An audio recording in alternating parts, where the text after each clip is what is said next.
And so, meanwhile, eventually I get a call from Nathan, and he's like, "Listen, man, I think we got a problem." And I'm like, "What? What's up?" And he proceeds to tell me, "Well, I think we missed some things, and we weren't told some things within the history books here that have some pretty earth shattering. They're Proclamation evidence. yeah, yeah, or earth shattering realizations here." And I'm like, "Okay." And he proceeds to tell me, "Dude, I think there's something true to this true orthodoxy." And Because I'm we had like, wrote it off months "No, before. We're like, we're never getting once into that. total, like never. That's not even an option. Like, Yeah. go ahead and write that off." And I'm over here going, I know what that is, you know." And I was rightly set to get massively humbled, which is exactly what took place. I, in my mind, I was like, this is a group of people who couldn't take the heat, so they took the toys and left the playground. And we're already like inching close to that, and that's not me. I'm not doing that. You gotta dig in. You gotta fight the fight in the trenches. And if nobody else wants to do it, that's fine, but we'll do it. Because even though we're finding that everything seems to be completely foobar everywhere inside the church, forgive that term, but it really seemed cataclysmically bad. I'm not leaving, and this is the call. This is the cross. We're getting in there no matter what. And Nathan's going, "Dude, you got to look into this, because this is like this is you can't once you see this, you can't unsee it." And I'm over here going like green eggs and ham. Sam, I am. I'm going, "No, thank you. I do not like these green eggs and ham. I'm good." Over and over and over and over and over again. I mean, Nathan and I about came to fisticuffs over it, because it was like I kept telling him, like, "Dude, like, you know, get your head, get your head back in the game. Like, quit screwing around over there with those guys. They left the arena. They're in the parking lot with megaphones, yelling in, playing Monday morning quarterback. Like, they don't have a leg to stand on. There's no legitimacy to this at all, like, at all." And he's going, "Dude, I, I'm, I I, was like, all right, you know. I I was like, yeah, I'm gonna keep looking. I'm gonna keep reading some stuff, But like, I wasn't convinced yet either. I was, yeah." But it was bugging me, and I yeah. was getting like I was getting like hammered, and it was it was just this totally bizarre. It was an incredibly bizarre, like, chain of events that took place, and I just had this, like, every fiber of and I'm it is literally like my credo. I always look at both sides of the equation, always. But for whatever reason, I did not do my due diligence in looking into true orthodoxy before I passed judgment unfairly. And so finally, after a lot of heartburn and a whole lot of wanton frustration of, like, how am I losing this guy over here to this insanity? Even after going to the ROCOR priest and being like, "Father, tell me I'm right here." And of course, the ROCOR priest was like, "Oh, no, no, I don't really know that much about it, but, like, yeah, no, you're totally right." Like, yada yada yada yada. And I'm like, "Yeah, see, I know. There it is." But in the Tell back of my Nathan mind, he's I'm going, there was a little voice that was going, "You didn't do the due diligence. You didn't do the due diligence. You didn't look into it. You didn't judge fairly. And by the way, do you not see all the signs in you? You're getting emotional.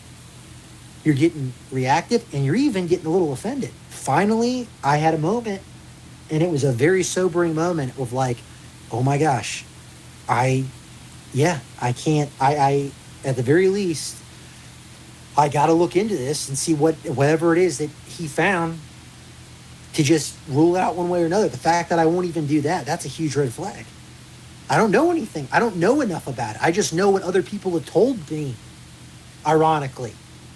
And again, telling myself, to confess, we had put out videos about wolves in sheep's clothing at that point, about the specific signs and symptoms, and I was totally buying in to the very same thing that I was speaking about on here. I was guilty of that.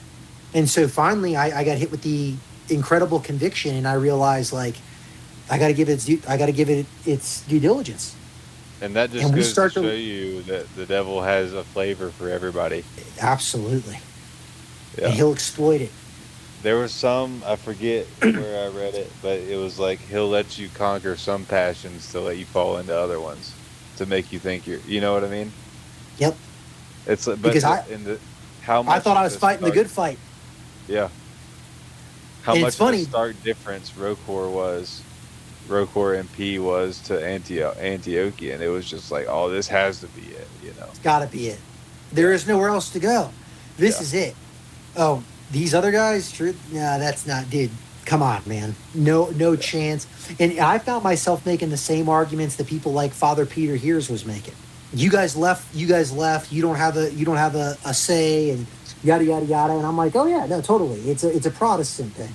And all the while, I'm going, well, I didn't do any of the things that I said. I didn't do any of the things that I've espoused and I was preaching to other people. I'm a hypocrite. I didn't. I didn't. What did the saints say? I didn't check to see what the saints said. I didn't actually look into the history books to find out what actually took place, which what led me to Orthodoxy in the first place. I didn't do that either. I just completely cast judgment, just cast judgment because other people told me, and also another confession. I didn't want to have to go through the whole process over again. I didn't want to have to go through stepping out into the unknown again in that moment after everything, because I mean, it had been an unbelievably volatile, turbulent. I mean, it had been like crawling through 1,000 miles of broken glass and nails up until that point.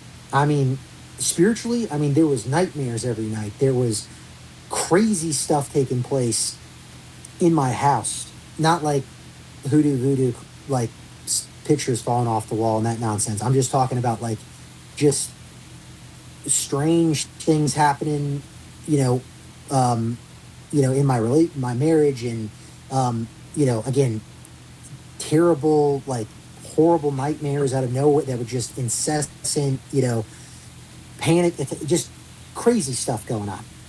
And I was like, I had reached I mean, again, I like to think of myself, as a relatively decently perseverant individual, but like I had thought I had kind of reached my end.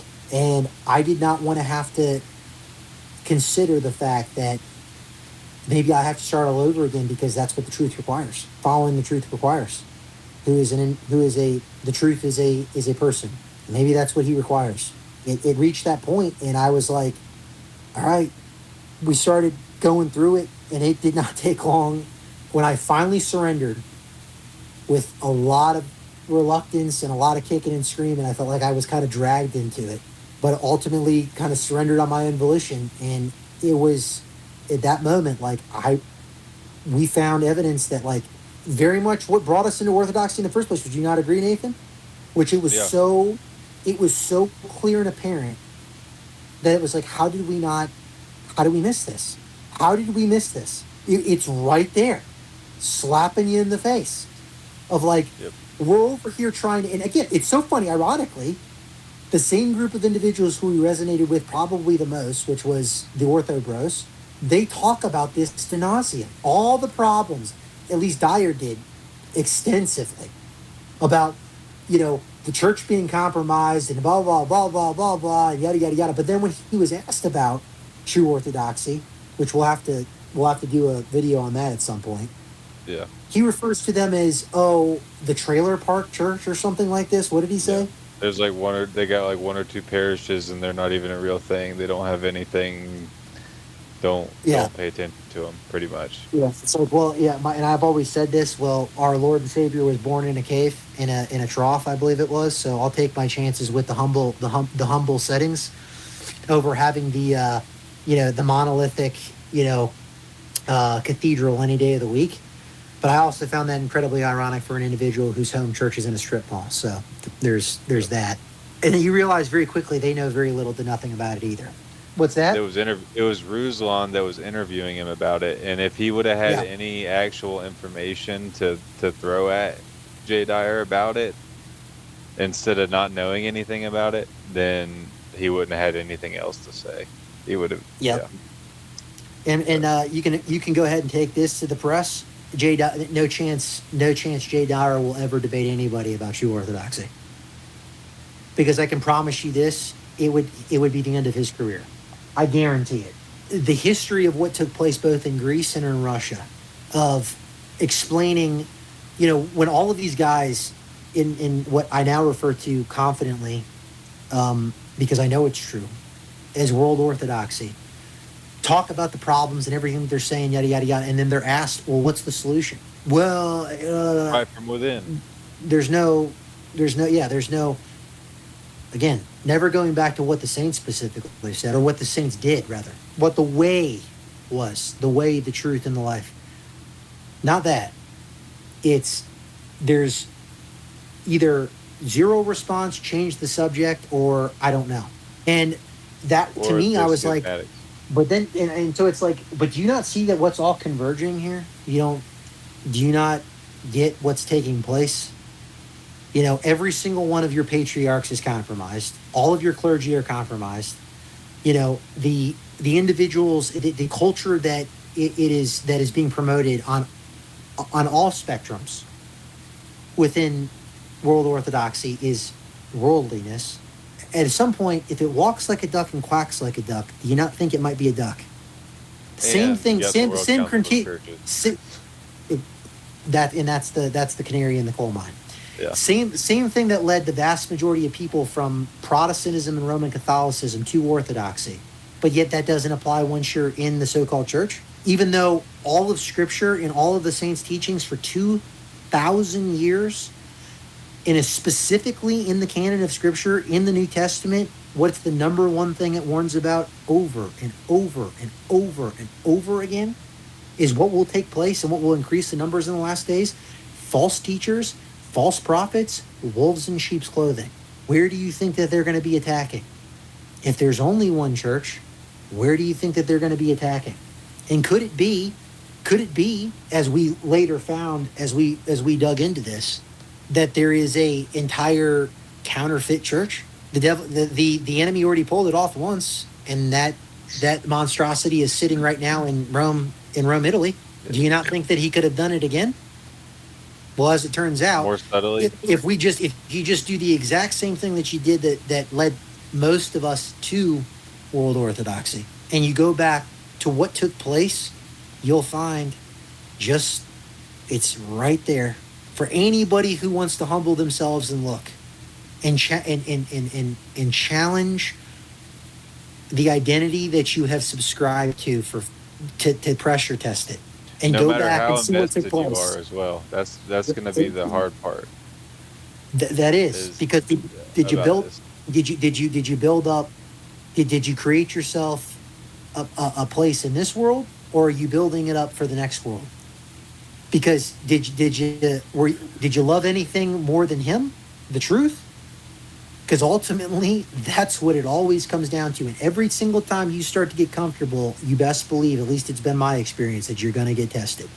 And He's going to come and He'll go, let's see, do you really love me? Just like He asked Peter, do you really love me? Do you really love me? Are you sure? It's like you can't fool Him. And so anyway, we look into this and we see the common denominator. The biggest thing being, what is the pan-heresy that is just, it's everywhere. It's like cancer, and it's metastasizing all over the place. It's like it owns everything. It owns the entire church. So how could this be it? Well, we go back to the history books and we're looking through the lens and the guidance of some of these true Orthodox as we reached out to them and said, what's you guys' perspective? Okay, we've heard a lot from people who have told us, who don't even really have a point of reference by their own admission. What is your story? And it was like, I think we finally found our Paul we've been looking for this entire time, because the individuals had fruit. The way they went about dealing with the things, it was like, gosh, that's it. Is it perfect? No, not perfect. But the fact of the matter is, not playing mind games. They understood and knew everything that was going on. They did not bash. They did not gossip. They did not make educated guesses based off of bad experience that they had to try to tear down World Orthodoxy, they just stated very matter-of-factly the facts only when they were asked. They're just doing the thing. They're Yep. just, that's all that they, yeah. There's no like games No. or None. explanations or, They weren't trying yeah, to sell us in any yeah. way, shape, or form. You Unlike sure you want to be World here? Orthodoxy. Yeah, Why no. are you, Yeah, why are you here? yeah. Literally.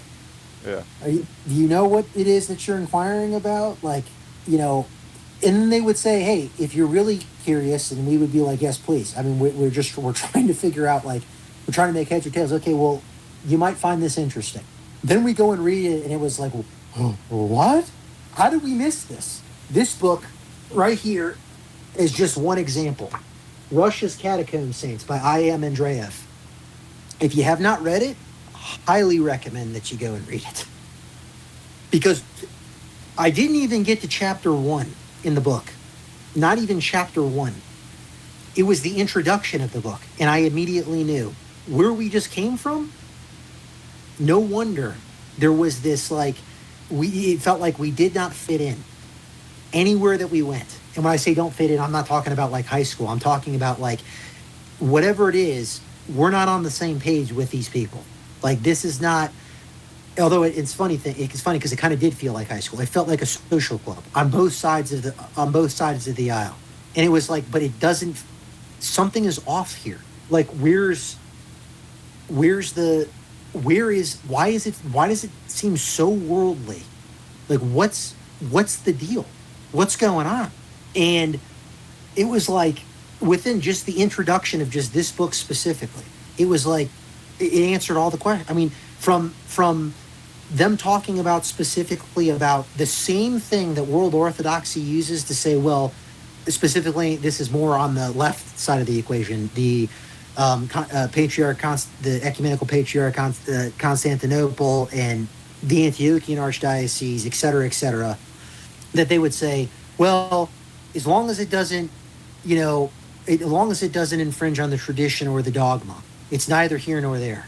In the introduction of this book, it's talking about how the Catacomb Church, which was referred to as true Orthodoxy, which I originally thought was a very pompous thing to say. Why would you refer to yourself as true Orthodox? Why would you need to say that? But as it turns out, there's historical precedence for it, as well as symbolic precedence for it. Go figure. A lot more deeper meaning than I initially anticipated. And I go to read the introduction of this book, and the very mantra that I had heard repeated to nauseam, including in the Russian Orthodox Church outside of Russia in union with the Moscow Patriarch. Specifically, what Nathan's about to read is, this was when Sergianism was declared. To all those of you who do not know what this was, when the Bolsheviks took overthrew the Tsar and took over and slowly weeded out the entire loyal church. They eventually got to a individual referred to as Metropolitan Sergius, after Saint Tikhon, the patriarch at the time, had given the order for the church to go underground, which was a new thing. But he gave the order for the church to go underground. When he finally reposed, the Soviets made inroads got the leverage after half the clergy are being sent to the gulags or murdered. Sergius steps up and says, I think of them like the guy from the movie Die Hard that goes and tries to make the deal with Hans Gruber. You know what I'm talking about? What's his name? Everybody that's seen that movie. I mean, it's, he goes and tries to make the deal with the devil, this Metropolitan Sergius, in order to, his rationality was to save the church. But what he did in the process was sold out the entire faith completely and started playing the political game and effectively merged the church with the Antichrist regime of the Soviet Bolsheviks.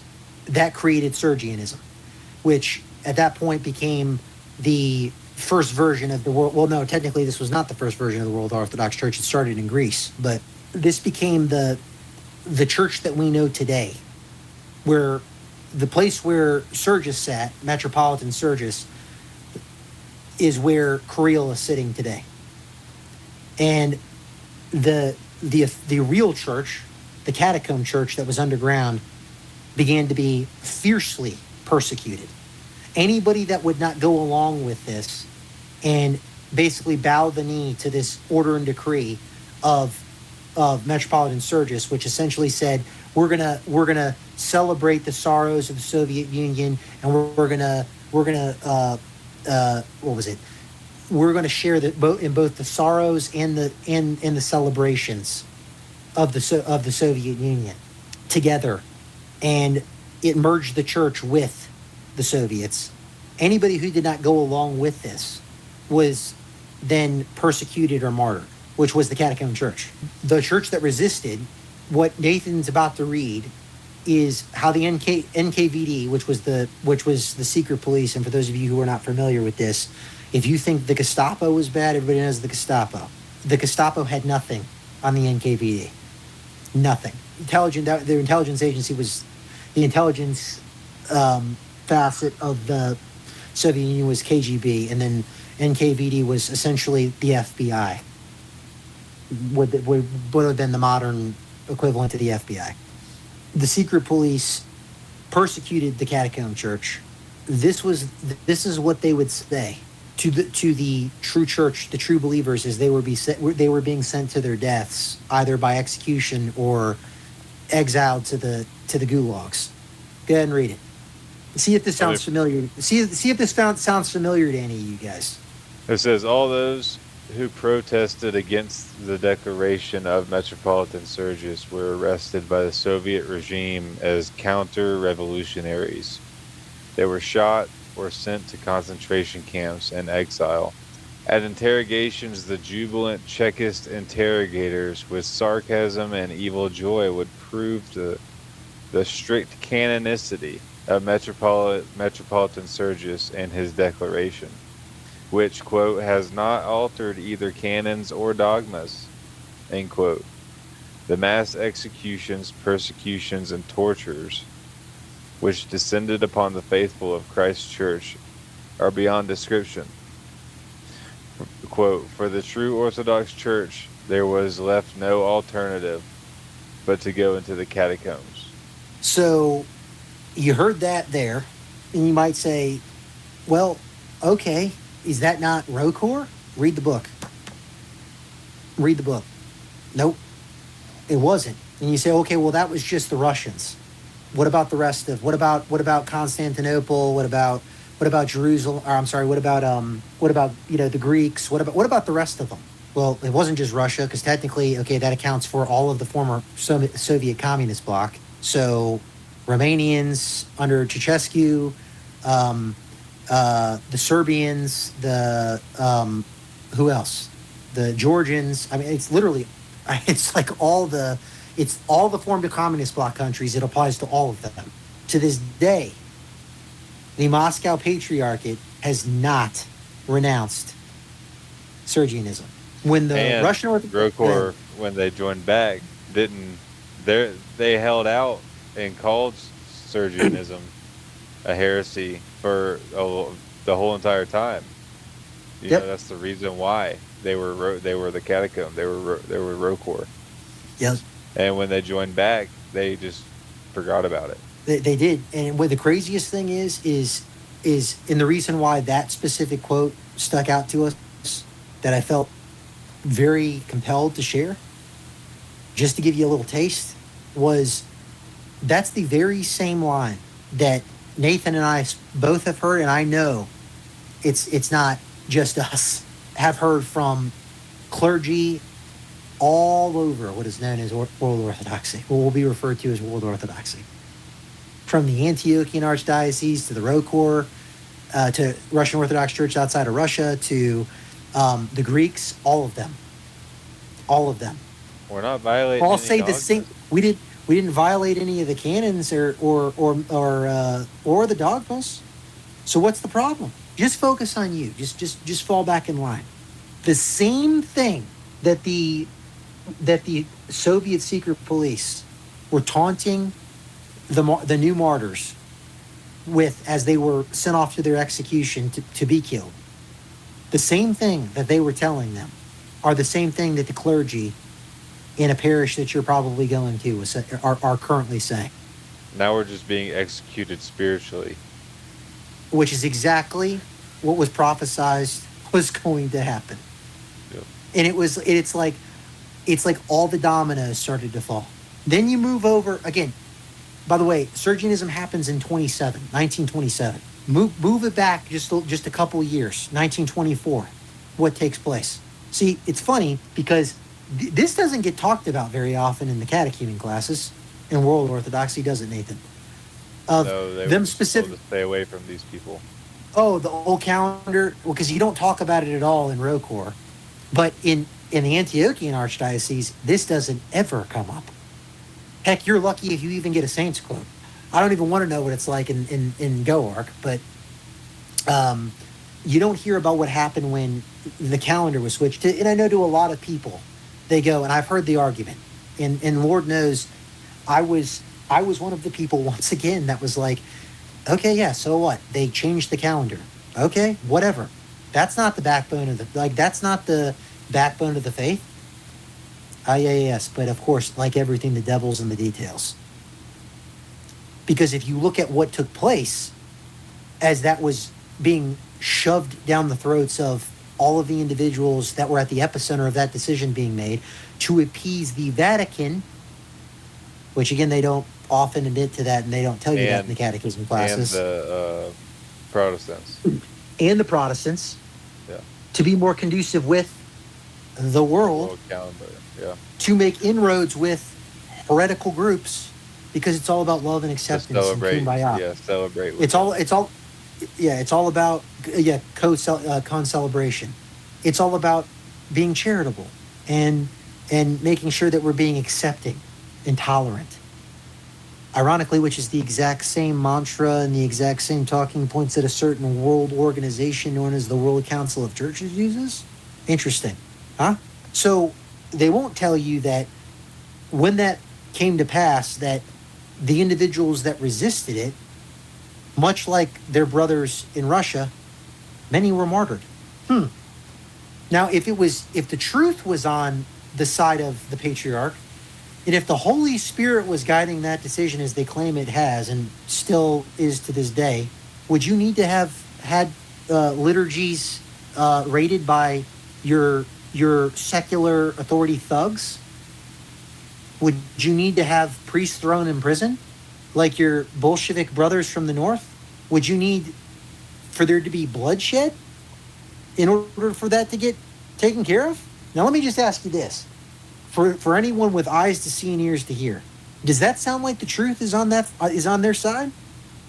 Does that sound like the Holy Spirit was guiding that group of people, who, by the way, are still sitting there to this day? And again, what the irony is that everybody knows Bartholomew is corrupt and compromised, but you say, oh well, I mean, again, well, that doesn't apply to everything, dude. Again, take it from a former Roman Catholic. I was raised in that same coping denial my entire adolescence. Oh well, you know what? Just because the Pope and the vast majority of the cardinals and a lot of the clergy are pedophiles, it doesn't make everybody. It doesn't. And the fact that they've completely covered it up and then they gaslight the crap out of us. It's okay. Everything's okay. Let's just continue to do what we're doing because it's the same spirit. It's the exact same thing. So any of you who are banging your head against the wall going, well, what's going on here? What's going on here? There's got to be a solution. I've been there. I've been in your shoes. I get it. And we're here to tell you there's a solution. There is a way. And there's going to be plenty of people, and we already know. Again, I was one of them. So I get it. I get it. Truly I do. Oh, they couldn't, blah, blah, blah, whatever it happens to be. And I get it. Been there. But I think you'll find if you start to actually do your research and you actually do your digging and you pray and you humble yourself, that you will find the solution to your problems is there. And the true church is there. And I say that because the ones that are claiming, it's so funny, because the ones that are actually claiming to be the true church, that have it in the name, actually walk the walk. And it was crazy to experience that.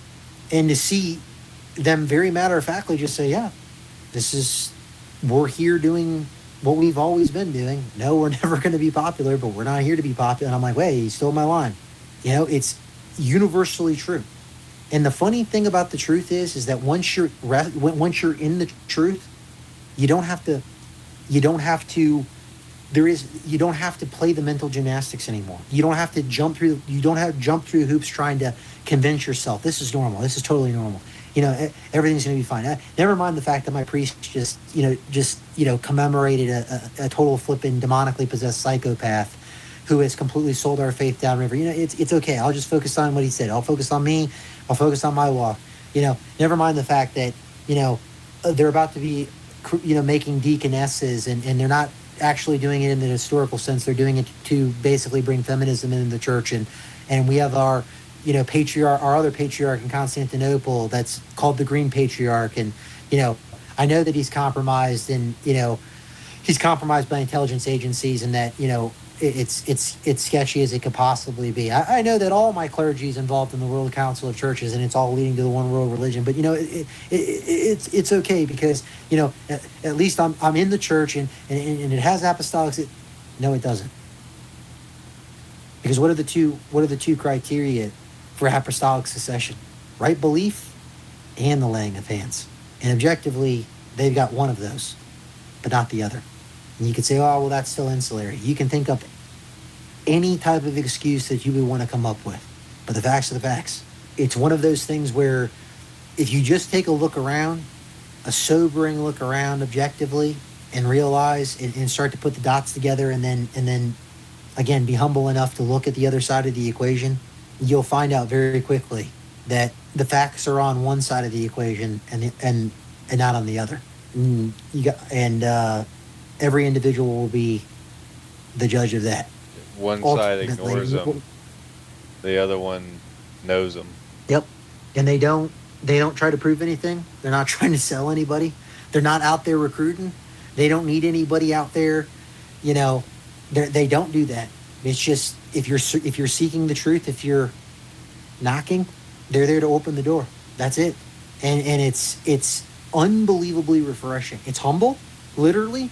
And it ain't for the faint of heart, because they take everything incredibly seriously, and it's not what you're going to get, and it's not what you're used to. And honestly, it's kind of another step up, but it requires to learn a lot for yourself too. Yep. You might not be near anything. Yep. But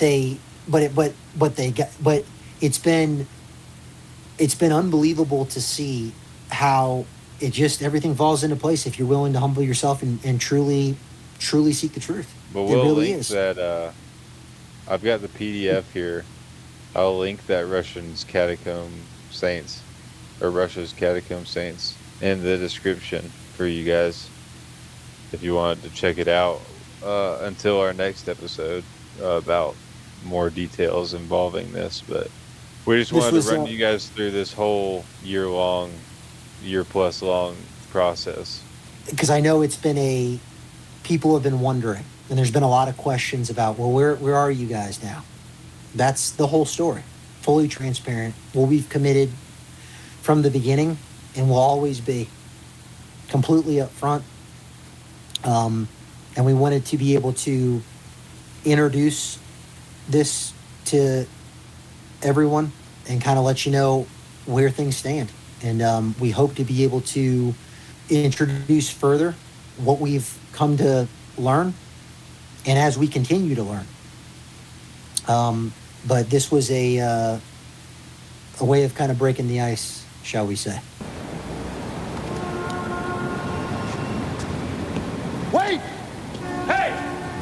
You better find yourself someplace to hide and keep praying nobody ever finds you. Try these on.